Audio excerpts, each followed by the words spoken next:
Yeah, I'm usually my day job usually is a test pilot in the Royal Air Force. I work on modern aeroplanes like the Joint Strike Fighter, the F-35, Eurofighter Typhoons, things like that. I live in America and work on the F-35 program, but for wonderful events like this, the 75th anniversary of the Battle of Britain, I make sure I can get back to the UK to be involved. This is a genuine World War II airfield. You see the biggest gathering of Spitfires and Hurricanes since World War II. The Revival Festival here at Goodwood. The atmosphere is magic, the weather's wonderful, the aeroplanes are just fantastic. I've just taken a lady flying in this two-seat Spitfire, and she had a wonderful time as we were flying along the south coast, looking down at the English Channel and the lovely English villages. Must have been like it looked in World War II, actually. Wow. And so how long, when you take people up, members of the public up, how long are they up for? It varies. For most people, because they're not used to this kind of an aeroplane and it's quite an assault on the senses, you've got to give them a sensible exposure, 20, 30 minutes, that's about right. It gives them enough time to take it all in, but not too much time to be overawed, And most people love it, they take to it quite quickly. And they just enjoy it. For some people that we fly, there's quite often a connection with the Spitfire itself. Perhaps their father or grandfather flew Spitfires in the war.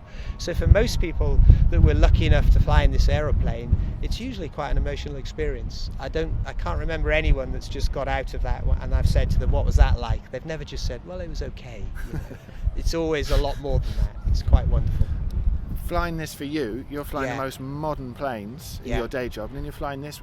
Which is the more complicated? Which is the hardest? I imagine as modern planes, there's so much automatic stuff. Yes. Or does that make it easier? Or I answer that in two ways. To physically fly the aeroplane, this is more complicated than a modern jet fighter.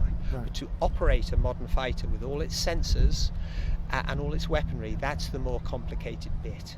So the up and down and the left and right bit's really quite easy, but it's operating that weapon platform, controlling your formation, that's the real challenge. So it's different kind of skills, to be honest. It really is. And how long have you been flying Spitfires? I've been flying Spitfires about 5 years. Right. And I love it every time I do it. It's a magical aeroplane.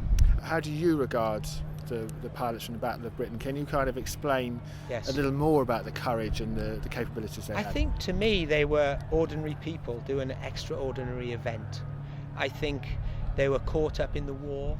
They had no desire to be overrun by Germany. I don't think they had any feeling that they were ever going to lose, because they were going to beat this German monster that was coming at us. I think they were very brave. I think they were also very scared at the same time. To me, fear is not about being scared.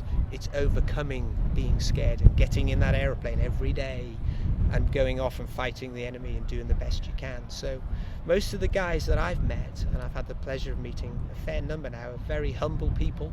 They don't necessarily think they did anything special, but they knew that they were part of a special team at a special time, I would say.